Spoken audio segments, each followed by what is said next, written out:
Okay, welcome back from lunch. Next speaker to carry the day on is Kamilló Matek. Please, Kamilló.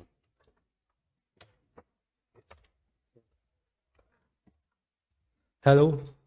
I hope you enjoyed your lunch. It's my turn, so let's start.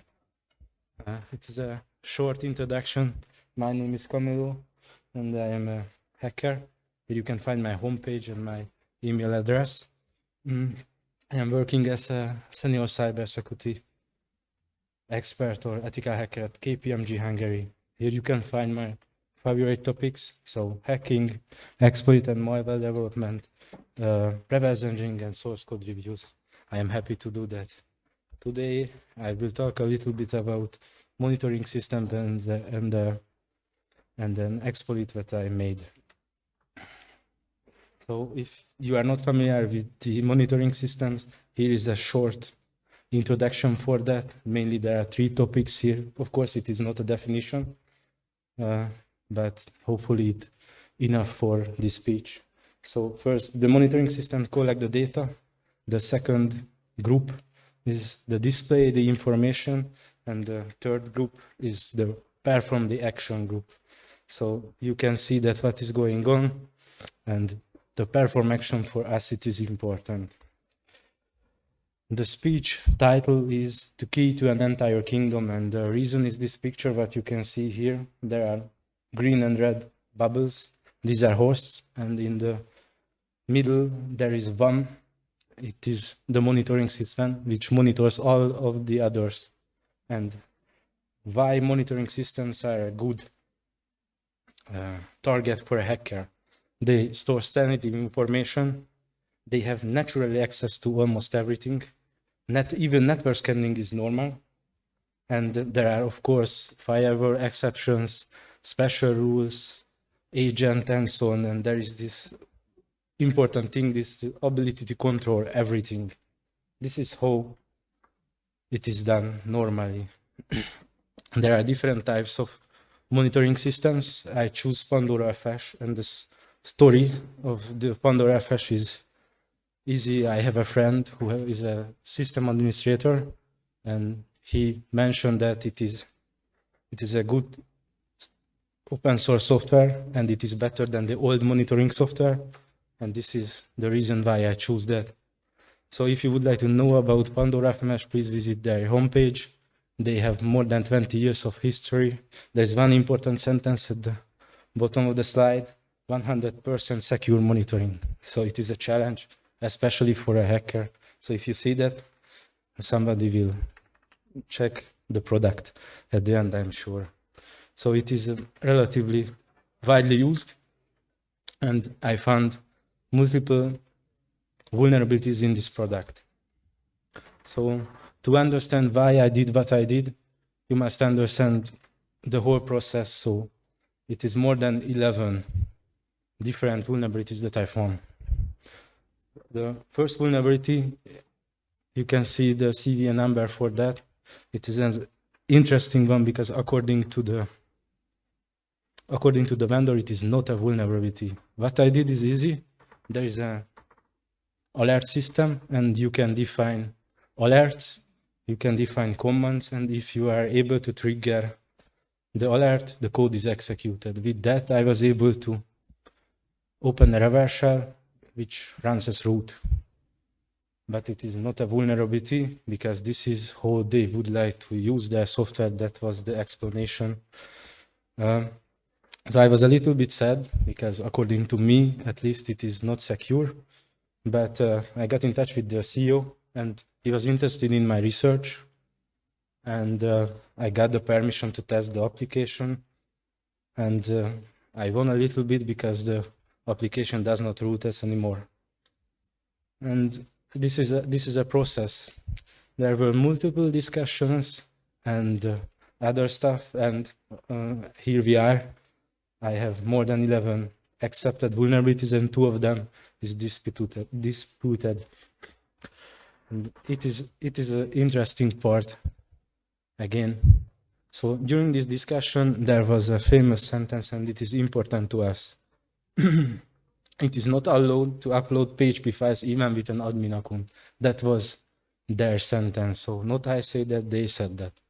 PHP file upload is dangerous, everybody knows that, but I ask back, okay, what is the difference if I upload a PHP file via a web admin account normally, or upload it via a feature? The main thing here is if I use a plugin, it is allowed. If I do not use a plugin, I use the feature, then it is allowed. And it was the funny thing because according to them, the first one is good, the second one is a vulnerability. My point of view, of course, is different. In both cases, I can upload PHP file and I can use the PHP file for my attack. And it was a long discussion, and I realized that their point of view is different. And I try to argue, okay, how often do you need a plugin change? Once a week, twice a week, once a year? And what about if you use just a simple SSH session instead of the web application? Is it better? Is it easier? And of course, it is a usability or security question, and it's hard to answer that which one is good. But I have a provocative question again. What about user creation? How often do you create a user in these systems? Every day? Once a year? Is it must be on the web application? And probably if you are a web developer, you will say that yes, it is normal, we create users, and this is what we would like to do. And according to me, since these systems are special, maybe it's better if somehow it is related to console sessions and it is somehow more strict. So my key thing here is what is good for a WordPress installation. It is maybe not enough for a good monitoring system. So my idea was that from this point to use the system against them. This is clear. Every admin feature is my weapon against the system, and this is what I did. All of these plugins, all of these systems were compromised in a different way, but the main thing is that I used the admin features. And if I did it in a correct way, they accepted the vulnerability. If I did it normally, so in a strict way, it was a little bit longer discussion, but I understand their point of view, and probably they are right, and I am too strict. Who knows that? So let's start. Here's the important thing. The file manager is an admin feature, and with this admin feature, it is possible to create a directory or create text files or upload files. And it is important. You can see that in the pictures, you can upload files there and you are notified. It is important. Again, it is an admin feature, so normal users can do that, but admins can do it. The next thing is that they said PHP file upload is not possible. Okay. When I tried that, actually it is a half true, because it is possible. I was able to upload a test.php file, and you can see that if I try to get back the content or try to execute the file or just click on it, I get back the content. So it is not executed. Okay, of course, a hacker, what will do? Try to reach the same file in another way. You can see that in the picture, it is what I tried, and of course it is not working because I do not have permissions. But it's an interesting message, am I right? If you do not have permissions, it does not mean it does not exist. It means you do not have permission. It is in a funny way, now I am happy to this sentence. And one additional note here. So the application uses the root folder is the images. So the root folder, in this case, always the images directory. And it is important a little bit later. So it seems like everything is good, but if you go further, you can check the source code. And hopefully you can see it. I marked the important parts in red. So first of all, I find the get file content.php file, which handles this request and handles the files. And if you check that first, you get the parameter. Okay, there are some checks. It is marked with security flag, so you can read that. hey, contact with your system administrator, security, and so on and so on. And there is a switch case, and after that you get back the content. The first thing that I realized here is the hash itself. It is out of scope of this pitch, but it is another CVE. So if you check that what it does, please check my homepage, you will see that it is vulnerable too. But for us, now it is the important thing. I know how it is working, and I am able to see there are other cases when I am able to upload something. The funny thing is that I found another vulnerability in the other switch case too. If we go back to the file system, you can see that there is an include and an image folder. The image is what we talk about, and you can see my test.php file is there. So I know the exact physical path. It is not renamed. I can know everything. Okay, and the only thing that I don't know is how can I reach the file. So basically I need a local file inclusion somehow. If I can do that, then I can execute my code. If we go further, here you can see the create directory form. And hopefully it is visible. I can use relative paths there. I don't think so the developers handle this case, because I was able to create a directory one folder up. So they do not handle the relative paths here. And it is funny because I was able to use the create directory form, and I created a new directory. It's called K44. And you can see that it is in the web root folder now. And of course, the permissions are different in this case.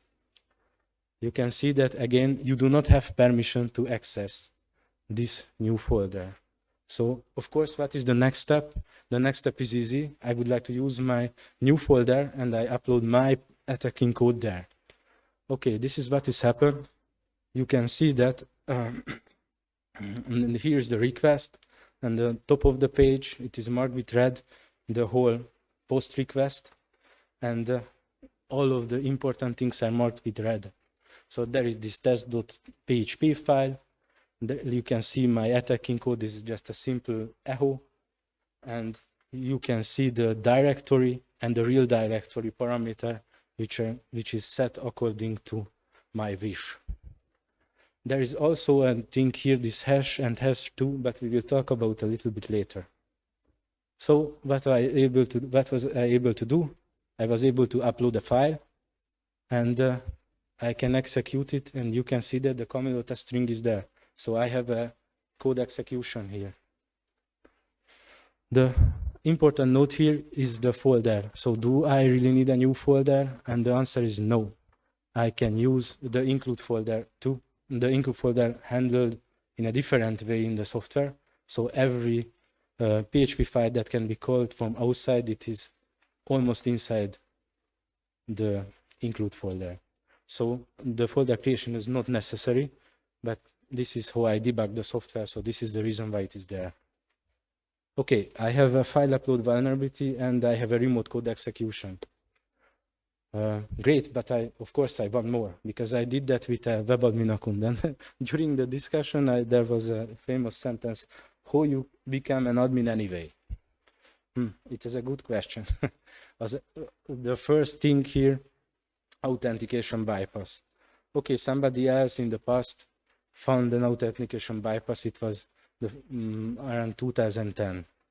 There is a funny chat authentication problem.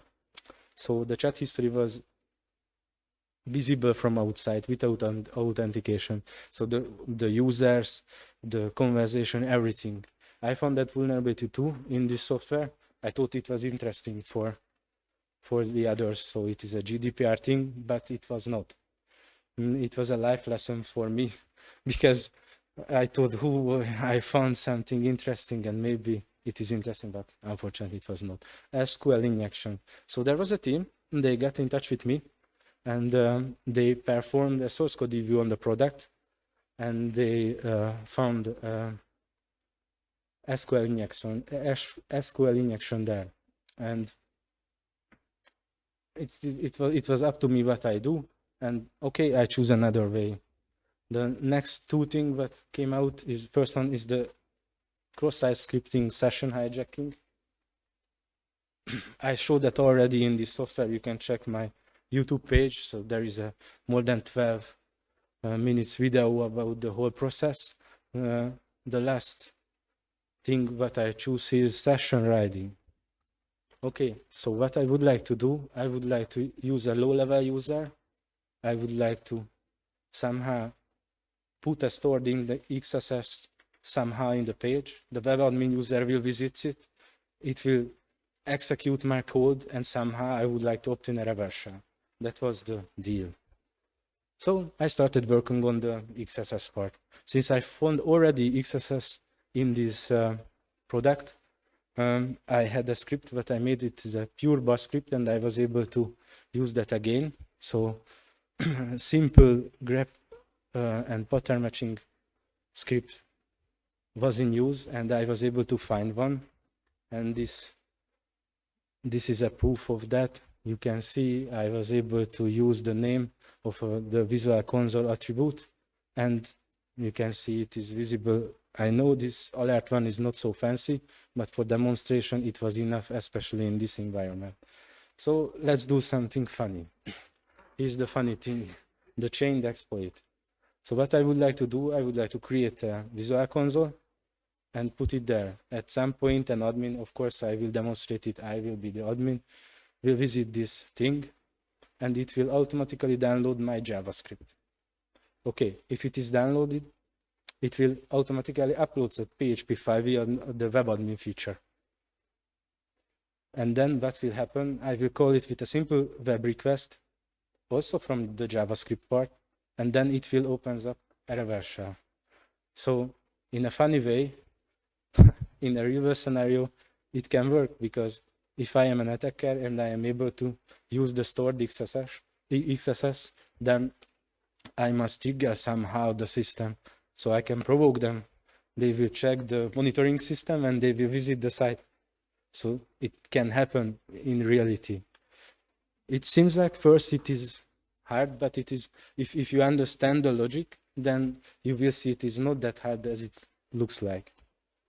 Okay, but here we have problems. The first problem is the HTTP versus HTTPS.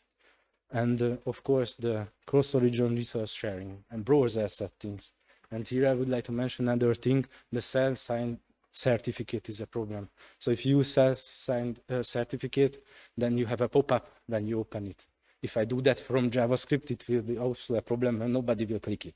So I need a solution for that. And browser settings are important because it depends what is allowed and what is not. So at this point, I try to create a strict environment that can be work outside. So my idea was to create a real world scenario here. So I choose, of course, the HTTPS. If you mix the content, you will see something like this or similar blocked loading messages that you can see here. The another group of problem, this is the hash and hash 2. So to create a directory, the URL uses a hash 2 value, but I was not sure how it is handled and what is the reason why it is exist, and is it used everywhere, or you don't know what it is, you just see just a simple hash. So to create a directory, I definitely need this hash, but I don't know how can I get it. So it is a thing, but what I know, the hash is available in the client side. So since the browser sends it, somehow I have access for it. I'm sure, but maybe I must pay a little bit with it. So here is the environment that I did. As I said, my attacker machine will be on the same network as the target. It is not a big restriction. It can be as well, just it is easier to demonstrate it like that. I will put the attacker script to the homepage. So it is my homepage. I have a not self-signed certificate, and I use the standard installer of the software. So you can reproduce this whole thing alone. Okay, let's check the hashes. If you visit the file manager, please look at the URL part. So in the first case, the images folder has no hash. In the second case, there is a hash. And it is interesting because why? So the only thing that I did, I choose the backgrounds folder that is in the file manager. It's just a simple button, and you can load that and you can see this hash. Okay, it's strange. Sometimes I need it, sometimes I don't. Let's go further. If I am in the backgrounds directory, there is a parent directory button, so I can go one folder back. You can see that the whole thing can be done with black box approach. So you do not have to touch the source code. You don't have to touch anything. Just try it. And if you are able to recognize, hey, if here is something strange, then probably you can check the source code, and then you can find the vulnerability. Here, the first thing is you can see the link contains the hash. Is this hash what is in use? We do not know that. But if I choose the parent directory button from the backgrounds, I go back to the images directory. Okay, so here I have a hash. And let's check it again. If I just load it simply, I can see the URL contains the hash. Okay, if I create a new directory with the form, I have the request already. You can see that in the last line contains the relevant part, the hash and hash2 values. So actually you have to send it twice. And you can see the directory name is Kamilló, if I remember correctly. So I can use the hash. So from background approach, you know that actually it is somehow connected to the parent folder. So if you know the parent folder, you know the hash. This is the funny thing. And since you know the root, you can always use these two requests to create your hash. So it is another two requests in your exploit script, because first you navigate to the images directory, then you navigate to the backgrounds, you know the hash, then you know the final attribute. So that's you do not have to create anything. The funny thing is that they are the same. But let's go further. The hash is not always necessary. I recognize that. It is funny, if you check that, I use different folders, and of course I use my trick, and I was able to use this to display the parent folder content. It is funny because you cannot do that with the mouse, but if you change the URL, you can see the content that is hidden from you. So it is a strange thing, but there is no hash there, but I was able to see that. In the second case, it is also there. I am able to use a subfolder also, and there is also not hash on the URL. So, okay, why is this hash anyway? But do I need that? Or it is just there? It was a question. So I started working on this exploit, and I used this hash. And you can see the exploit contains, and first, of course, it used the HR requests. And first I navigate to the file manager. Okay, and here I mark the hash part for you. So this is what you should change if you do not use the default installation and you change your password. I will answer it, or I will say it later. But then what you can see here, okay, these are just normal requests. So I go further, and what will happen in the next part of the exploit simply contains a form upload. Two things is necessary here. First, the directory and the real directory. You should use your relative path there, and if you use that, then you can upload something there. So if I go back a little bit, you can see here I just create the directory. Here I will upload something to the newly created directory, and I will upload my PHP file via JavaScript. Okay, let's check the hash part. You can see there is this hash and hash2 values. It can be anything. So it is there, but I don't know why. It is a funny thing because you must send it. If you do not send it, they will not accept the request, but the content is not important. You can see I use one. The next thing here, of course, you can use your reverse shell script, or you can use anything. And at the end, you must send your request, and you can use a simple GET request to reach the k44.php file. And this is the result. So you got back a reverse shell from JavaScript. Is it funny? I think it is. So this is what I did. I will demonstrate it. Just I need a little time to do that. So please give me a little time to prepare the environment.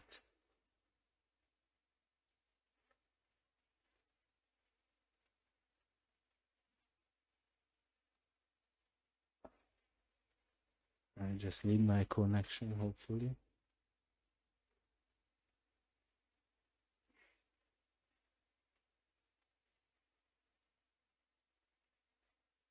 Please do not hurt my phone and leave alone my IP addresses.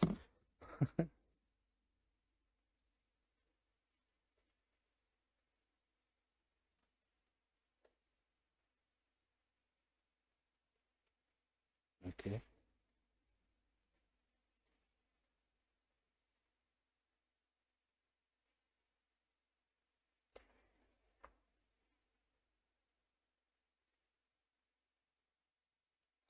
Let's check that. Of course, this is my attacker machine. This is the Pandora FMS installation, so you can check that what I said is true.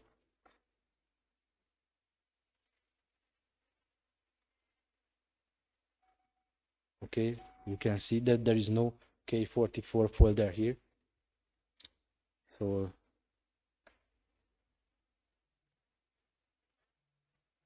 I need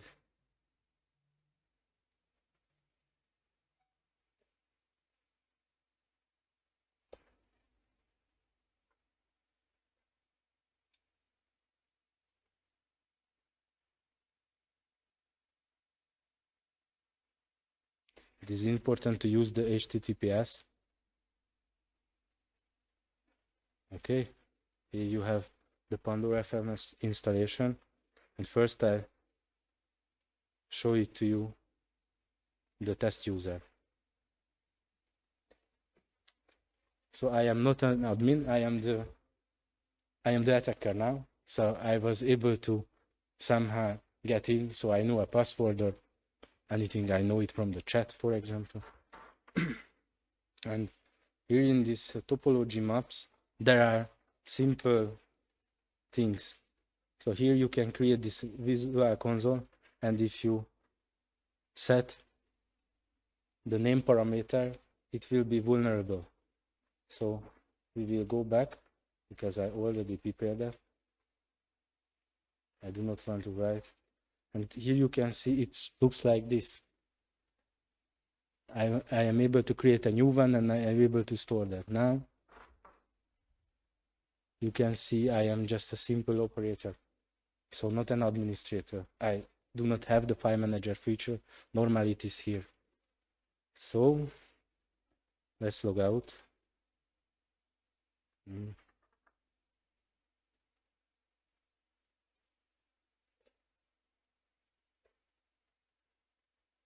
And here we are.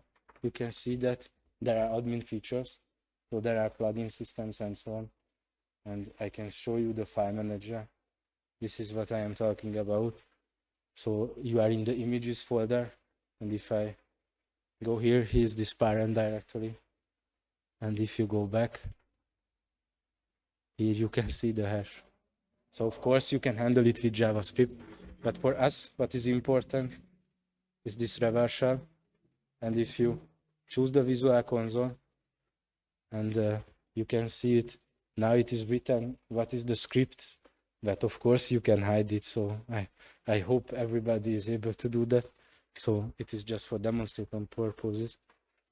If I open it, hopefully, here you can see I have a reverse shell now.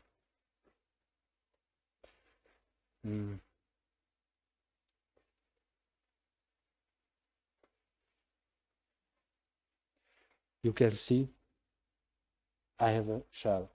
If I go back, you will see here is the Pandora installation, and now The K44 folder is there. And here is my attacker script, the PHP file.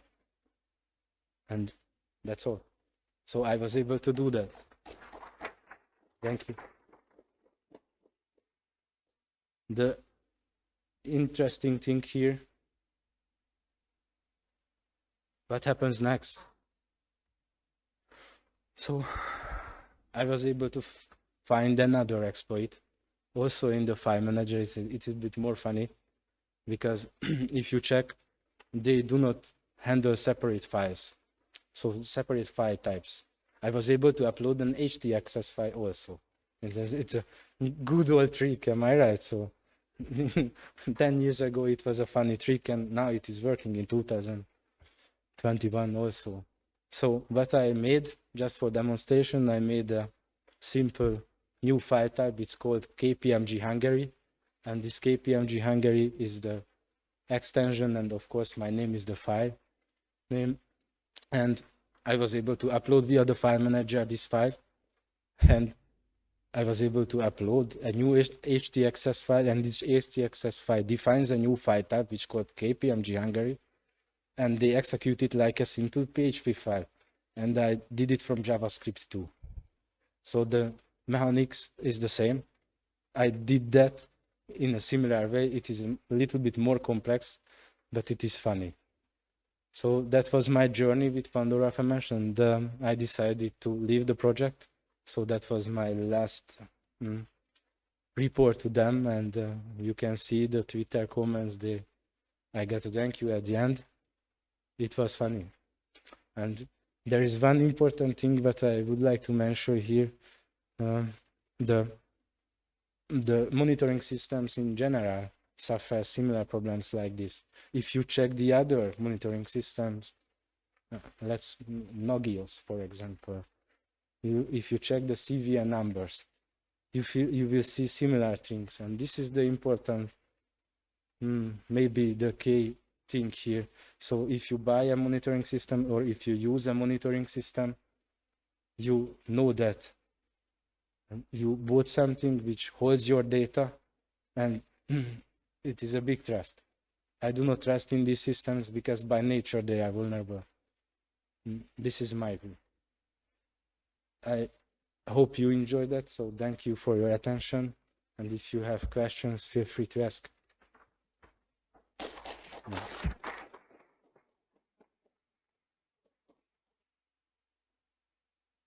Anything?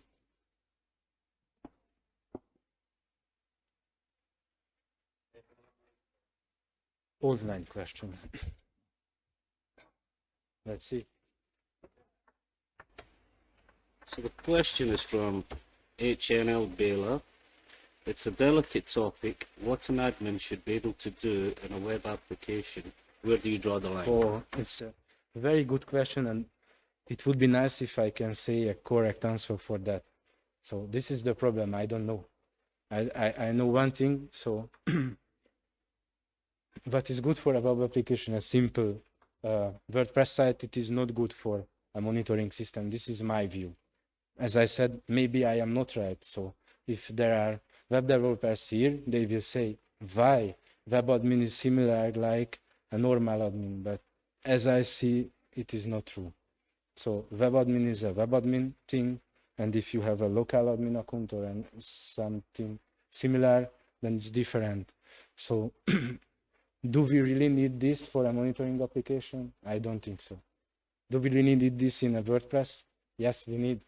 This is the way. So maybe, as I said, I am too strict, but that's my answer. It's a provocative question, I know. It is the same as I said with the user creation. Do you really need that? If it is secure, probably not. It's up to you. Somebody? No, that's all. Thank you very much.